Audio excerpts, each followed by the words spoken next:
potensi pewarna ini justru sangat menarik. Nah, itulah yang menggelitik saya, kenapa saya tidak mencoba untuk mengaplikasikannya menjadi pewarna yang khas untuk kita berkarya lukis. Ini di pinang kita blender, warnanya belum merah. Coba kita tambah dengan sirih. Sirihnya sudah dipotong.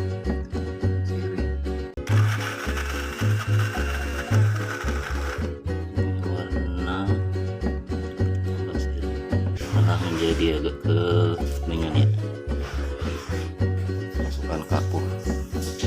Apakah kapur mempengaruhi perubahan warna? Kita tes satu.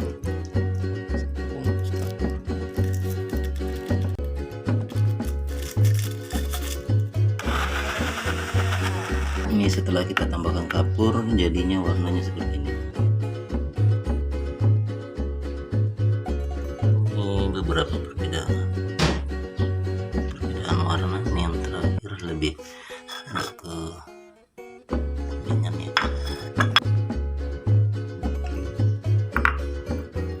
Kita sudah dapatkan 5 sampel warnanya, perlakuan yang berbeda. Dan alhamdulillah selama setahun ini saya melukis menggunakan pewarna pinang dan sudah sekitar 23 warna-warna monokromatik dari pinang yang telah kita bisa identifikasi bagaimana perlakuan pinang kering, pinang basah dan lain sebagainya.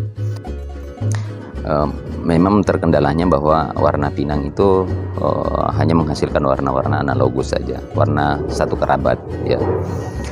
Tapi paling tidak bahwa yang kita harapkan bahwa ini menjadi sebuah pembelajaran, edukasi kepada masyarakat kita di sini bahwa ini bisa menghasilkan sesuatu yang tampil lebih menarik.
Fenomena di Papua ini kan masyarakatnya masih memiliki tradisi makan pinang ya, meskipun kalau kita baca sejarah bahwa hampir seluruh wilayah Nusantara itu memiliki tradisi yang sama, termasuk di tempat saya ketika masih kecil masih sempat lihat orang-orang tua saya di kampung itu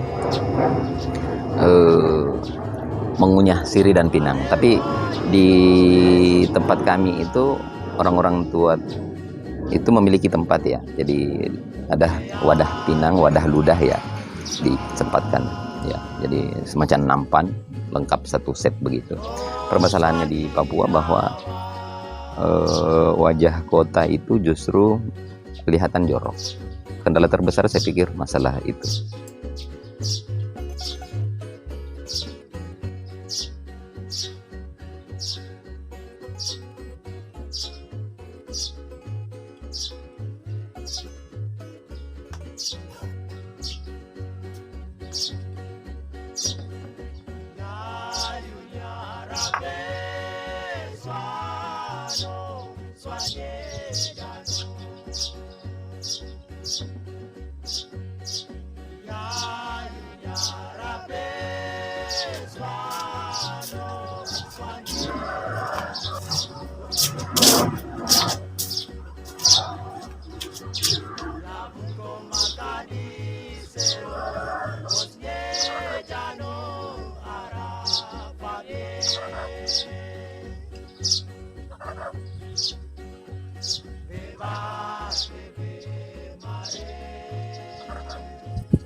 Persoalan utamanya bahwa bagaimana menangani ludah pinang tersebut. Ludah pinang ini meninggalkan bekas-bekas warna merah kecoklatan itu yang terkesan jorok. Tapi dari situlah saya justru tertarik ya, bahwa sebenarnya pewarna pinang ini kalau kita lihat secara kekuatannya, ketika bekas-bekas ludahnya menempel di angkutan kota, itu agak susah dihapus ketika sudah berbekas. Mungkin karena ini pengaruh dari campuran kapur yang terbuat dari kerang ya, kerang yang memang dibakar ini cukup keras ya. Jadi bagi orang yang tidak terbiasa itu biasanya mulut akan terbakar ya kalau tidak hati-hati mengunyah pinang ya.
Bisa jadi bahwa ini menjadi semacam campaign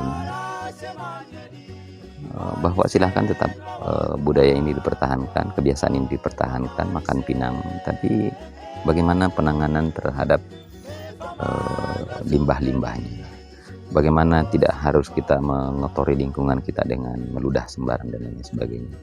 Nah, semangat inilah yang saya coba bawa kepada karya-karya saya hari ini.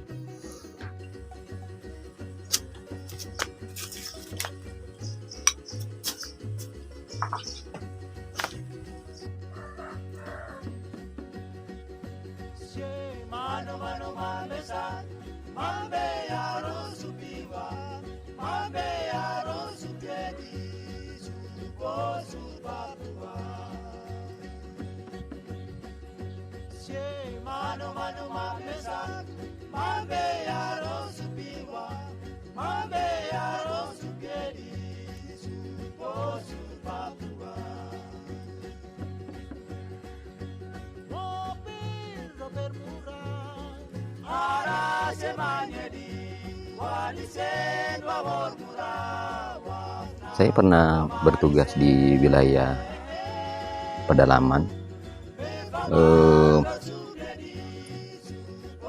Anak-anak susah berekspresi, susah mengerjakan tugas ketika mata pelajaran seni budaya. Nah, sementara di Papua kan hal-hal seperti itu kalau mereka di pedalaman kan mengakses. Untung-untung saja kalau mereka memiliki buku gambar. Apalagi kita bercerita mengenai pewarna-pewarna sintetis. Nah, salah satu hal yang saya lakukan untuk tetap membesarkan mereka bahwa kita bisa menggunakan potensi-potensi dari alam, pewarna-pewarna dari arang, pewarna-pewarna dari daun, pewarna apapun itu. Ya, jadi tidak ada alasan untuk ruang-ruang ekspresi ini menjadi sangat dibatasi. Apalagi menyangkut mengenai pendidikan mereka. Ya. Nah, kembali ke masalah yang tadi bahwa dengan hal itu saya mencoba mengangkatnya menjadi sebuah karya ya dengan pertimbangan-pertimbangan seperti itu. Harga di Papua ketika untuk mengakses harga-harga cat itu lumayan lebih mahal, bahkan 3 kali lipat mungkin harganya dibanding di Pulau Jawa. Belum lagi kita berbicara mengenai ketersediaan. Nah, saya pikir keterbatasan inilah yang kita harus mencari alternatif. Ya.